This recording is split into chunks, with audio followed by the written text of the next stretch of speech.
बंदो गुरुपद कंद कृपा सिंधु नररूप महामोह तम कुंज जासु बचन रवि करनी धन धन सतगुरु सुखदा महिमा कही न जाए। जो कुछ कहो तुम्हारी कृपा मोते कछु न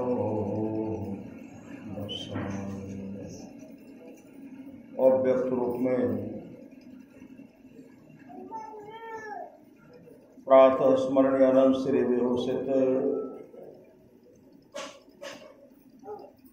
परम पूज्यपाद सद्गुरु महाराज के चरणों में कोटि कोटि नमन। विशिष्ट गुरुजन उपस्थित सत्संग प्रेम भावों, माताओं एवं बहनों, सभी के अंदर में बैठे हुए परमात्मा को कोटि कोटि नमन।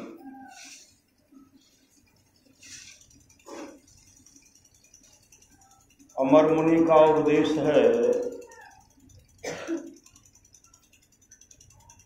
100 काम को छोड़ करके स्नान करना चाहिए,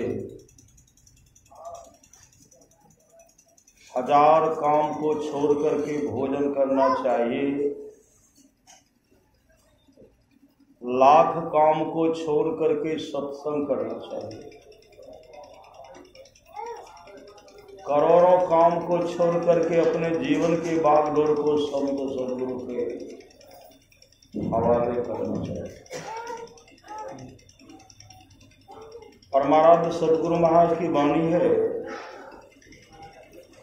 थोड़ा सा भी सत्संग करो बड़ा लाभ होता है।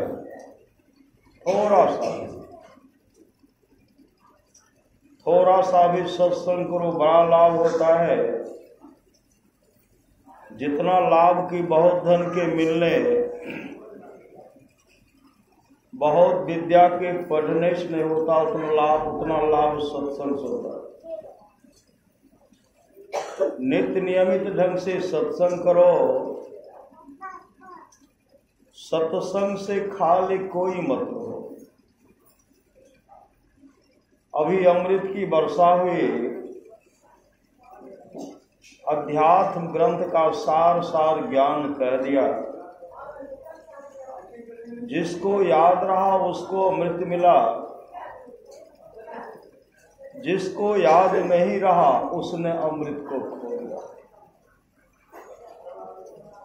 संत महात्मा लोग कहते शरीर की नश्वरता पर हमेशा विचार कीजिए। यह शरीर कब है नहीं है इसका कोई ठिकाना नहीं है। भगवान बुद्ध जब सत्संग करते थे, उनके सत्संग में सेठ साहूकार राजा महाराजा तक सत्संग करते, लेकिन वहां एक बहुत अपूर्व सुंदरी आम्रपाली थे। आम्रपाली अपने शरीर पर बहुत घमंड करती थी, बहुत घमंड। भगवान बुद्ध तमाम को समझाते थे, उनके वाणी को जो जो सुने उसका परम कल्याण हो गया। आम्रपाली भगवान बुद्ध को प्रलोभन देते हैं, ऐ कुमार, ऐ भिक्षु, तुम मेरे पास आओ और वह सुख दूंगे जो सुख तुम कभी जीवन में उस सुख को प्राप्त नहीं कर सकोगे। भगवान बुद्ध कहते आम्रपाली, जिस शरीर पर तुम घमंड करती हो, घमंड यह शरीर सड़ने वाला है, गलने वाला है, विनष्ट होने वाला है। ईश्वर शरीर से दुर्गंध निकलेगी जब इस शरीर से जीवात्मा निकलेगी। फिर भी आम्रपाली समझने के लिए तैयार नहीं है। भगवान बुद्ध एक पका हुआ आम का फल देते और कहते इसको संभाल करके रखना, मैं आऊंगा और मुझे वापस कर देना, मुझे वापस कर देना। आम्रपाली के मन में हुआ ये भिक्षु एक दिन अवश्य आम को बहुत सुंदर ढंग से कपड़ा में ढक कर और सुंदर बर्तन में रखे। भगवान बुद्ध बहुत विलंब से आए, बहुत विलंब से। जैसे भगवान बुद्ध पहुंचते हैं, आम्रपाली के मन में वो आखिर में भिक्षु आ ही गया। भगवान बुद्ध कहते आम्रपाली, मैं जो तुमको आम का पका हुआ फल दिया था वह फल मुझे लाओ। आम्रपाली दौड़ करके चले गए। फल लाने के लिए जैसे बर्तन लाते हैं, कपड़ा से कपड़ा को निकालते हैं तो काफी दुर्गंध हो रही, काफी दुर्गंध हो रही है। भगवान बुद्ध कहते आम्रपाली, मैं जो पका हुआ आम का फल दिया था वह फल कहाँ है? इसमें तो दुर्गंध हो रही है। निकालते गुठली बच गया, गुठली दुर्गंध हो रही, वह फल तो दो। आम्रपाली कहने लगी वही फल तो है। का फल है? जो मैंने फल दिया था वह है कहाँ? आम्रपाली कहने लगी यह आम का फल जो है ना सड़ गया, सड़ गया। जो सुंदर रस, जो मिठास रस था, दुर्गंध के युग में बदल, दुर्गंध के रूप में बदल गया। हम तो वही। भगवान बुद्ध कहते आम्रपाली, जिस शरीर पर तुम घमंड करती हो यह शरीर सड़ेगा, गलेगा। जीव जंतु भोजन करेंगे, विष्ठा बन जाएगा, पखाना बन जाएगा, माटी मिल गए, धूल नजर नहीं आवते। और आम्रपाली, जिसे तुम आम का फल समझ रहे थे और जिसे तुम कुछ नहीं समझते थे, यही गुठली है, गुठली। इस गुठली से बहुत विशाल वृक्ष होंगे और उस वृक्ष में बहुत फल, आम का फल होंगे और फिर गुठली से सुंदर सुंदर आम का फल होगा। लेकिन आम्रपाली, यह शरीर आम की तरह सड़ने वाला है, लेकिन इसके अंदर में आत्मा जो है अजर है, अमर है। लेकिन उसके लिए जीवन में सद्गुरु चाहिए, सत्संग चाहिए। आम्रपाली जिस शरीर पर घमंड करते थे, भगवान बुद्ध के चरण पर दंडवत गिर गए और कहने लगे मेरा कल्याण कैसे होगा, मेरा कल्याण कैसे होगा? भगवान बुद्ध ने कहा आम्रपाली, अपने जीवन के बागडोर को सदगुरु के हवाले करो। और आम्रपाली भगवान बुद्ध से भजन भेद लिए। अब भजन भेद लेकर के मुस्तैदी के साथ ध्यान भजन के सत्संग नित्य और ध्यान नित्य तत्परता के साथ होकर करते। अब जो उनका सुंदर धन मकान था वह गरीबों को दान कर। अब जहां जहां हो रहा सत्संग वहां आम्रपाली जा रहे। भगवान बुद्ध का सत्संग हो रहा था, आम्रपाली सत्संग सुन करके जा रही। अभी सुन रहे था, सुनी समझहि जन मुदित मन, मज्जहि यति अनुराग, अल्लाह ही चारि फल अछत तनो, और साधु समाज प्रयाग। जो साधु समाज उपदेशों को आनंद मन से सुनकर समझते हैं, वे मानो प्रयाग में अधिक प्रेम के साथ स्नान करते और वे इससे चारों फल अर्थ, धर्म, काम और मोक्ष शरीर रहते पा लेते हैं। तो भगवान बुद्ध का सत्संग हो रहा था, आम्रपाली भी सत्संग सुन रहे थे। सायंकाल का वेला हुआ, सत्संग समाप्त हो गया। आम्रपाली सत्संग करके जा रहे थे, जहां सुंदर मकान वो गरीबों को बांट दिए, उस गांव की ओर देखते हैं और उस गांव में पूरा प्रकाश फैल रहा। आम्रपाली के मन में हुआ आज आज रात किसी के यहाँ किसी के घर में ठहर जाऊंगी, रात भर गुजार लूंगी। और मन में सोच रही है अब तो मेरा लोग सम्मान भी नहीं करते, इतना बड़ा जो त्याग किया है, इतना सुंदर मकान था, वैभव मैंने दान कर दिया, लोग इसका कोई सम्मान भी नहीं करते। मन में सोच रहे लोग कोई त्याग का सम्मान भी नहीं करते हैं। उसी से वे भगवान बुद्ध उनके मन के बात को जान गए और प्रकाश फैलाते हुए कहते, आम्रपाली क्या सोच रही है? संसार के लोगों को जब तुम दे रहे थे, संसार के लोग तुमसे ले रहे थे, तो सब लोग तुम्हारा सम्मान कर रहे थे, और तुम देना बंद कर दी, लोग ने सम्मान करना छोड़ दिया। इसलिए ऐ आम्रपाली, गांव की ओर मत देखो, आगे जाओ, जंगल की राह लो। आगे बढ़ गए और एक घनघोर जंगल में पहुंच गए। नदी की धारा बह रही है, श्री सद्गुरु, नदी की धारा बह रही है। वृक्ष पर पक्षी सब जो है चहचहाने लगे, मंद मंद हवा बह रही है, और पूर्णिमा का दिन है। श्री सद्गुरु, पूर्णिमा का दिन है। उसी से मैं आम्रपाली ध्यान में बैठ गए। ध्यान में बैठ करके नाम का सुमरन करती हुई, नाम का मतलब मानस जप करती हुई, मानस ध्यान करते हुए दृष्टि योग का साधन करती। जैसे वो दृष्टि योग का साधन करती हैं, उनका दृष्टि सिमट गया। श्री सद्गुरु, दृष्टि सिमट गया, अंधकार मंडल का छेदन हुआ, प्रकाश का दर्शन करते हुए शब्द के सहारे अपने आत्म स्वरूप का दर्शन करते। जब अपने आत्म स्वरूप का वो दर्शन कर लिए तो समाधि लग गई, समाधि में बैठे हुए, और भगवान बुद्ध देख रहे कि आम्रपाली की गति जो है आज अच्छी गति हो गई, आज आम्रपाली मोक्ष के अधिकारी हो गए। सुबह में जब आम्रपाली उठती है, आंख लोग देख रहे हैं कि आम्रपाली का मुखमंडल जो समाधि में बैठी हुई है, आम्रपाली का मुखाकृति मुखमंडल चमक रहा, मतलब चमक रहा है, लगता है उनके मुख से प्रकाश फैल रहा, और आम्रपाली मोक्ष को प्राप्त की, मोक्ष को अभी सुन रहे थे। सुनी समझहि जन मुदित मन, मज्जहि अति अनुराग, लहहि चारि फल अछतनो साधु समाज प्रयाग। इसलिए सुनिए, जब तक सुनेंगे नहीं, अभी जब तक सुनेंगे नहीं तब तक कल्याण नहीं होगा। अभी सुन रहे थे, मज्जन फल देखिए तत्काला, का को है पिकर बकौ मराला, सुनिया चरज करे जन कोई, सतसंगति महिमा नहीं गोई, वाल्मीकि नारद घट जोनी, निज निज मुखन कहे निज होनी।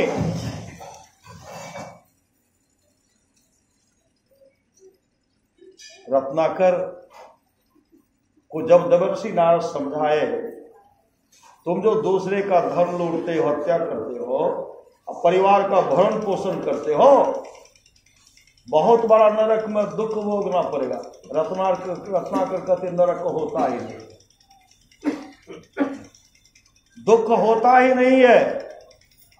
देवर्षि नारद कहते अभी तुम नहीं समझोगे, जब इस शरीर से जीवात्मा निकलेगी, तुम्हारे जीव को, आत्मा को पकड़ करके जमदूत घसीट करके ले जाए, और उस समय तुम चीखोगे, चिल्लाओगे और कहोगे, हे भार्या, हे पुत्र, हे कुटुंबियों, हे सगे संबंधियों, कोई तो मुझे जम की मार से बचाओ। जम की पिटाई भी होगी, कुटाई भी होगी, और नरक में बहुत बड़ा दुख भोगना पड़ेगा। बार बार संत जगावल कोई कोई जागल रे, कि देवर्षि नारद ने अच्छे ढंग से समझाए, उनके मुख से निकलता है, मेरी पत्नी भोग लेगी, मेरे माता पिता पाप का बंटवारा कर लेंगे। देवर्षि नारद कहते हैं, विश्वास नहीं होता तो माँ पिताजी को पूछ लो, पत्नी को पूछ लो। गुरुबिन कौन सहाय नरक में, गुरुबिन कौन सहाय रे, गुरुबिन कौन मिटावे भव दुख, गुरुबिन कौन मिटावे रे। जब तक अपने जीवन के बागडोर को संत सदगुरु के हवाले नहीं करोगे, ऐ रत्नाकर, तुम्हारा जीवन मंगलमय नहीं होगा। अपनी अपनी करनी अपने अपने साथ, तुम जो कर्म कर रहे हो, हत्या कर रहे हो, इसका फल तुमको भोगना पड़ेगा। फिर कहते माता पिता भोग लेंगे, पत्नी भोग लेंगे। देवर्षि नारद कहते विश्वास नहीं होता है तो पूछ करके तो चले आओ। तो रत्नाकर कहते हम पूछने के लिए जाएंगे और तुम फांकी दे करके भाग जाओगे तब। देवर्षि नारद कहते हैं मुझे इस वृक्ष में उल्टे बांधो, उल्टे बांधो, तब तो मैं नहीं खोल पाऊंगा। उल्टे बांधे और जा भी रहे हैं, इधर नारद देवर्षि नारद को देख ही रहे, दौड़ते हुए गए अपने पिताजी के चरणों पर गिर, पिताजी मैं एक क्या बहुतों का हत्या किया, बहुत पाप बन गया है, मेरा कल्याण कैसे होगा, उस पाप का बंटवारा कर लीजिए। पिताजी कहते तुम जानो, तुम्हारा पाप जानो, तुम्हारा कर्तव्य है तो बूढ़े कर्तव्य होता बूढ़े माँ बाप का सेवा करना। कहां से लाते हो, कैसे लाते हो, तुम जानो, तुम्हारा पाप जाने, मैं पाप का फल नहीं भोगूंगा। आंसू बहा रहे। माँ के पास गए, माँ ने भी कहा तुम जानो तुम्हारा पाप जाने, पत्नी ने भी कहा तुम जानो, आप जानिए आपका पाप जाने। उसी समय चीखते चिल्लाते देवर्षि नारद के चरण पर गिरते हैं ऋषिवर। एक क्या, मैं तो बहुतों का हत्या किया, मेरा कल्याण कैसे होगा, मेरा कल्याण कैसे होगा। देवर्षि नारद तब भी मौका भी अब भी अपनी विचारधारा को बदल, और उसी समय अपने विचारधारा को बदल दिए और देवर्षि नारद से रत्नाकर भजन भेज लिए, मुस्तैदी के साथ ध्यान भजन किए, सत्संग नित और ध्यान नित किए, वाल्मीकि भय ब्रह्म समाना। इसलिए शरीर की नश्वरता पर हमेशा विचार कीजिए, यह शरीर कब है नहीं है इसका कोई ठिकाना नहीं। आप लोग जानते होंगे फकीर बसर अपने शिष्य के साथ जा रहे थे, और जब जा रहे थे एक राजमहिषी थे, राजरानी, अपने राज दरबार में नर्तकी को नचा रहे थे। और नर्तकी नाचते नाचते थक गई, नाचते नाचते थक गई। राजमहिषी कहती और नाचो और नाचो। जब नाचना बंद कर देते तो कोरा बरसाना शुरू कर देते, कोरा बरसाना शुरू कर देते। इतना पिटाई किए। फिर वो तो उनका काम था नर्तकी को नचाना देखना, और संजोग से उनका दासी एक बार सुरमा पीसे थे, सुरमा आटा लगाते हैं कागज सुरमा।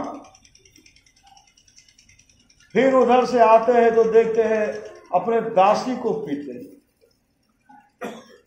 दासी को पीट रहे हैं। हसन बसर कहते हैं यह दासी को क्यों पीट रही है, उस दिन तो नर्तकी को पीट रही थी, आज दासी को क्यों पीट रही है। लोगों से पता चला दासी जो थे, दासी सुरमा पीस करके दे, और सुरमा जो है राजरानी अपने आंख में लगाई, आंख में जो गड़ रहा है, कष्ट दे रहा है, उसके चलते पिटाई कर रही है, उसके चलते पिटाई कर रही है। बात चले गए।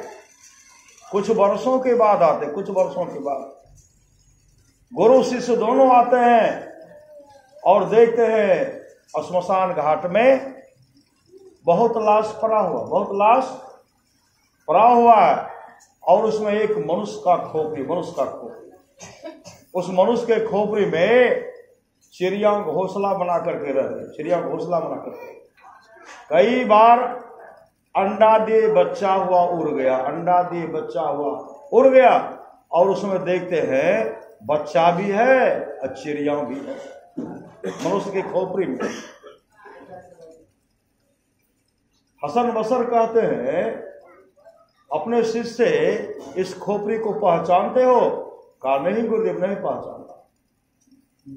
कहा वही राजमहिषी महासुंदरी का खोपड़ी है जो नर्तकी को नचा रहे थे, कोरा से पीट रहे थे।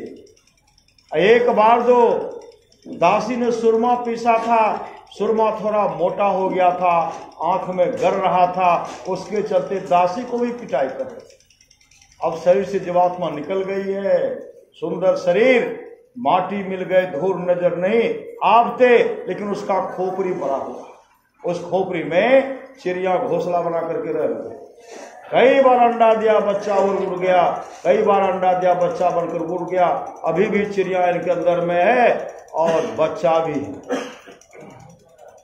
क्या इसकी आंख अब कुछ गर रही है कि नहीं रही है? सदगुरु संत महात्मा इशारा करते, शरीर पर कभी भी घमंड नहीं कीजिए। इसलिए जितना जल्दी हो अपने जीवन के बागडोर को संत सदगुरु के हवाले कीजिए। सत्संग नित्य और ध्यान नित्य संलग्नता के साथ कीजिए। भगवान बुद्ध को किस चीज की कमी थी? 80 करोड़ का संपत्ति उनके पास, और विश्व सुंदरी यशोधरा जैसी पत्नी, गुलाब के जैसा सुंदर पुत्र राहुल, और अपने भी सुंदर, तमाम को छोड़ करके भगवत भजन में लग गए। अपने जीवन में मंगल में सत्संग नित्य और ध्यान नित्य के आत्म स्वरूप का दर्शन करके मोक्ष को प्राप्त किए। पर महाराज सदगुरु महाराज को किस चीज की कमी थी? किस चीज की कमी थी गुरुदेव को? वो तो हम लोगों को उद्धार के लिए सदगुरु आए थे और तमाम छोड़ करके संत सदगुरु के शरण में लग गए और हम लोगों को उपदेश दिए, नित्य प्रति सत्संग कर ले प्यारा, तेरा कार सरे सारा सार कार्य को निर्णय करके धर चेतन धारा पिंड के पारा, दसम द्वारे का ज्योति जग जावे, अति सुख पावे, शब्द सहारे का लख बिंदु नाथ त्रय बंदे के, सुनो में ही ब्रह्मनाद का धरो सहारा, आपन तने में ही निज तन में खोज सज्जन, बाहर न खोजना, अपने ही घट में हरि है परमात्मा है, अपने में खोजना। लेकिन पहले सुनना पड़ेगा। जो सुने सबका परम कल्याण होगा, सबका परम कल्याण होगा। देवर्षि नारद भी ब्रह्मा जी ब्रह्मलोक में सत्संग करवा रहे थे, आप लोग जानते हो। और उसमें गंधर्व अपने पत्नी के साथ आए। वहां प्रवचन हो रहा था और गंधर्व अपने पत्नी से बात कर रहे थे। गंधर्व अपने पत्नी से बीच बीच में गप कर रहे थे। कभी भी सत्संग में बातचीत नहीं करना चाहिए। गप कर रहे थे, ब्रह्मा जी देख रहे थे। ब्रह्मा जी से नहीं रहा गया। ब्रह्मा जी कहते, दोस्त सत्संग में बातचीत करते हो, जो सत्संग बहुत दुर्लभ है, सत्संग में गप करते हो। कई बार इशारा किए, वो मान ही नहीं रहे थे। अंत में ब्रह्मा जी से नहीं रहा गया। ब्रह्मा जी कहते, दोस्त सत्संग में गप करते हो, मैं तुम्हें साथ देता हूं, तुम्हारा शरीर छूटेगा और मृत्यु लोक में ऐसी दुखियारनी मां के कोख से पैदा लोगे, तुम जन्म लोगे, तुम्हारे जन्म से पहले तुम्हारे पिताजी की मृत्यु हो जाएगी, और रहने के लिए घर का अभाव होगा, पहनने के लिए वस्त्र का अभाव होगा, भोजन का भी अभाव होगा, और काफी दुख को भोगोगे। अब गिरा रहे हैं कि मेरा उद्धार कैसे होगा। ब्रह्मा जी कहते, जिस दिन तुम सत्संग का सम्मान करोगे, सत्संग सुनोगे, उसी दिन तुम्हारा परम कल्याण होगा। अपना श्राप को वापस ले लीजिए। ब्रह्मा जी ने कहा, मैं जो श्राप दिया वह श्राप तो तुमको लगेगा। उसी समय गंधर्व का शरीर छूटता है और मृत्यु लोक में एक दुखियारनी मां के कोख से पैदा है। जहां पैदा लिया, रहने के लिए घर का भी अभाव, भोजन का अभाव है। और मां दूसरे के यहाँ चौका बर्तन करती है, दूसरे के यहाँ चौका बर्तन करती है, काम करती है। धीरे धीरे धीरे मां काम पर जाती थी, बच्चा हमेशा रोते रहता। मां वहां से आती थी और मां कहती थी, रे अभागा, मैं करूं तो क्या करूं, तू ऐसी दुखियारी के कोख से पैदा लिया और काम नहीं करूंगी तो खाऊंगी क्या। धीरे धीरे श्रीमद् भागवत महापुराण की कथा, धीरे धीरे मां जो है जहां काम करती थी, बच्चा को लेकर के जाती थी। और वहां बराबर सत्संग होता रहा, बराबर सत्संग होते रहा, बराबर। धीरे धीरे 4 वर्ष का हो गया, था गंधर्व, संस्कारी था, सत्संग होता था, बहुत श्रद्धा से सुनते थे, बहुत श्रद्धा से। अभी देखिए ना, बहुत गप्पे करेंगे श्री सदगुरु, और बहुत बच्चा भी गप नहीं करेंगे श्री सदगुरु, बहुत बच्चा भी बहुत शांतित होकर के सुनेंगे। वो सत्संग भी सुनते थे।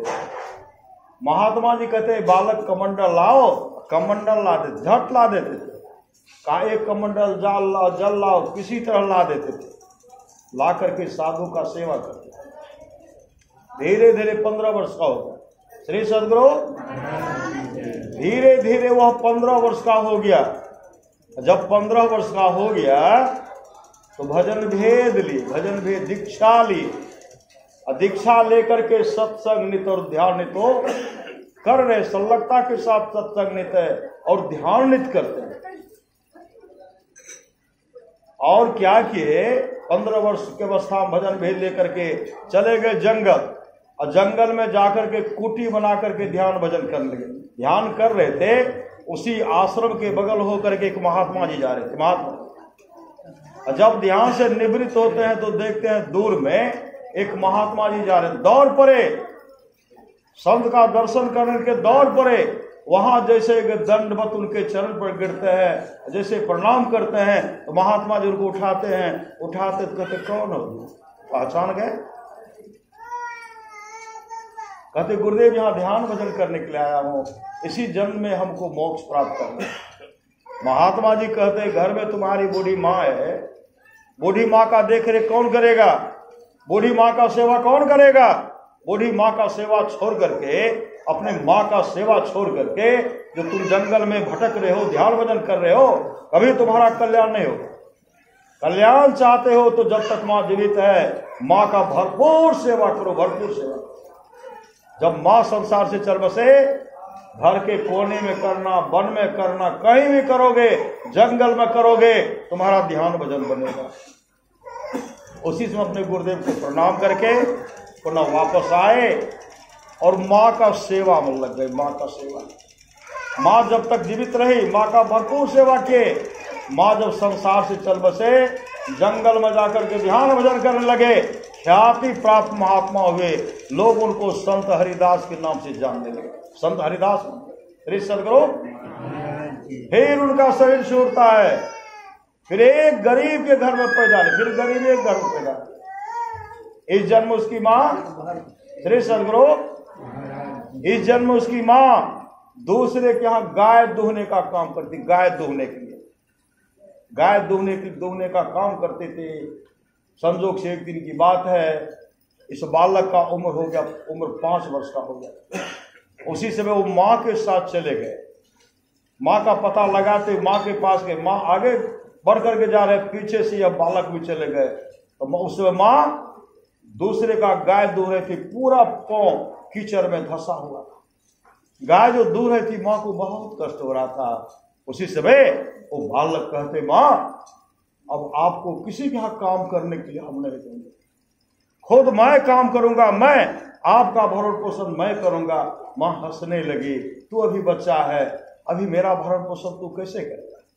कहा नहीं माँ, आज आपको काम में नहीं आना। माँ को हाथ पकड़ करके चल दिए, लेकिन कहते काल भी होते हैं क्रूर। काल क्या होते हैं? क्रूर। रास्ते में जा रहे थे, उसी समय उसकी माँ को काला विषधर डंस कर लिए।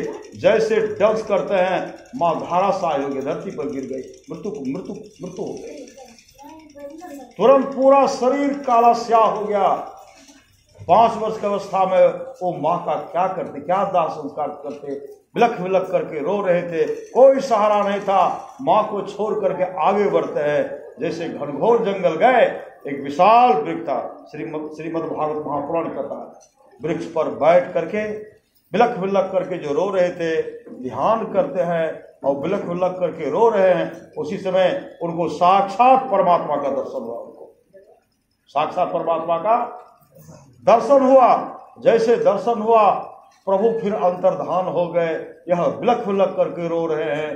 पुनः आकाशवाणी, बालक मैंने तुमको दर्शन दिया, लेकिन इस जन्म में तुम मेरा दर्शन अब नहीं कर सकते, इस जन्म में तुम मेरा दर्शन नहीं कर सकते।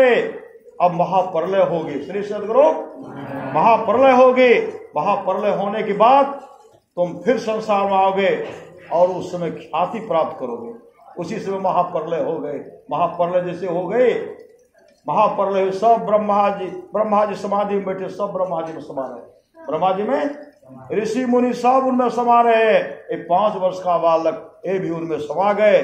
प्रलय समाप्त हो गया। प्रलय समाप्त होने के बाद जब ब्रह्मा जी सृष्टि करने लगे, सब ऋषि मुनि निकल रहे हैं। ये भी पट भीतर थे, पट बाहर निकलते हैं। 5 वर्ष की अवस्था में ब्रह्मा जी के चरण पर लिपट दंडवत गिरते हैं। ब्रह्मा जी पीठ को ठोकते हुए कहते, जाओ आज से तुम मेरा मानस पुत्र कहलाओगे। सदगुरु, मानस पुत्र कहलाओगे और देवर्षि नारद के नाम से जाने जाओगे। उसी समय वो अपने जीवन के बागडोर को पुनः संत सदगुरु के हवाले के सत्संग नित्य और ध्यान नित्य करते, एक क्या बहुतों को तारे।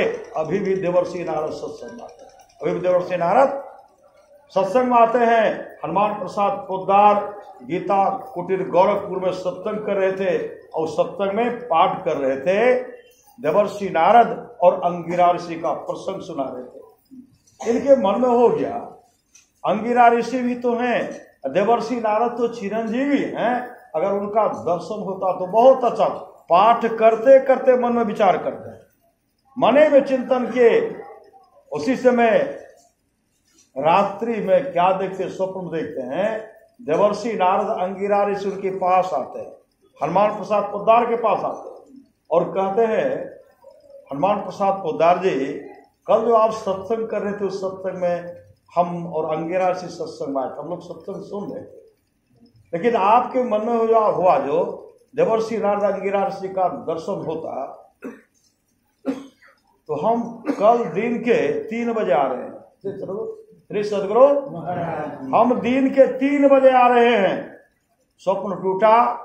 उसी समय गीता कुटीर को गाय के गोबर से उनको लिपवाए, 3 कुर्सी रखे, 3 कुर्सी, 2 कुर्सी अलग है, 1 कुर्सी पर अपने बैठे हुए हैं। अब प्रवेश द्वार की ओर देख रहे हैं। जब देख रहे हैं कि सफेद वस्त्र में 2 महात्मा जी आ रहे हैं, इनको पूर्ण विश्वास हो गया इसमें देवर्षि नारद अंगिरा ऋषि आए। हनुमान प्रसाद पोद्दार को प्रणाम करते और बैठने के लिए कह रहे, बैठने के लिए कहे, बैठे और पानी से चरण धोए और वार्तालाप कर रहे हैं। हनुमान प्रसाद पोद्दार कहते हैं, आप तो देवर्षि नारद और अंगिरा ऋषि हैं, लेकिन इनमें से आप कौन है हमको पता नहीं चलता है। श्री सदगुरु, आप अपने रूप में आते, आपके हाथ में तो हमेशा बीना रहता है, बीना लेकर के प्रकट होते, आपको पहचान लेते और उसके बाद तो अंगिरा ऋषि को पहचान लेते। उसी समय संन्यास वेश में प्रकट हो गए, बीना लेकर के कहते नारायण नारायण नारायण। और देवर्षि नारद उनको अंगिरा से दर्शन दिए, हनुमान प्रसाद उनके चरण पर लिपट गए। इस सत्संग का फल है। सत्संग में जीवन मुक्त महापुरुष आते हैं, सदगुरु महाराज भी आते हैं, हनुमान जी भी आते हैं, तमाम देवता भी आते हैं। इसलिए श्रद्धा से सत्संग सुनिए और अपने जीवन को मंगलमय बना लीजिए। यह सत्संग का आयोजन है मनोज बाबू अपने माता जी के पुण्यतिथि के अवसर पर सत्संग करवा रहे। माता जी का तस्वीर देख रहे हैं। श्री सदगुरु, माँ बराबर सत्संग क्या करते थे। श्री सदगुरु, इसलिए सुपुत्र चाहिए। सुपुत्र के द्वारा शुभ काम होता है। और पापी से भी पापी अगर नरक में पड़ा रहता है, अगर उनके पुण्यतिथि के अवसर पर सत्संग होता है, उसी समय नरक से निकल करके स्वर्गलोक को चले जाते हैं। ये तो माँ पुण्यात्मा माती, ये परमात्मा माती, ये पुण्यात्मा माती। इन माँ के लिए कहना क्या है। पुनः सदगुरु महाराज से प्रार्थना है, सदगुरु यह माँ तो अब आपकी भक्ति नहीं थी, इन माँ को आप अच्छी गति देंगे। श्री सदगुरु महाराज की जय। और तमाम भक्त का भी आप देख रेख करेंगे, इनका भी जीवन मंगलमय हो, यही सदगुरु महाराज से प्रार्थना है। श्री सदगुरु महाराज की जय। डॉक्टर साहब ये कुछ कहो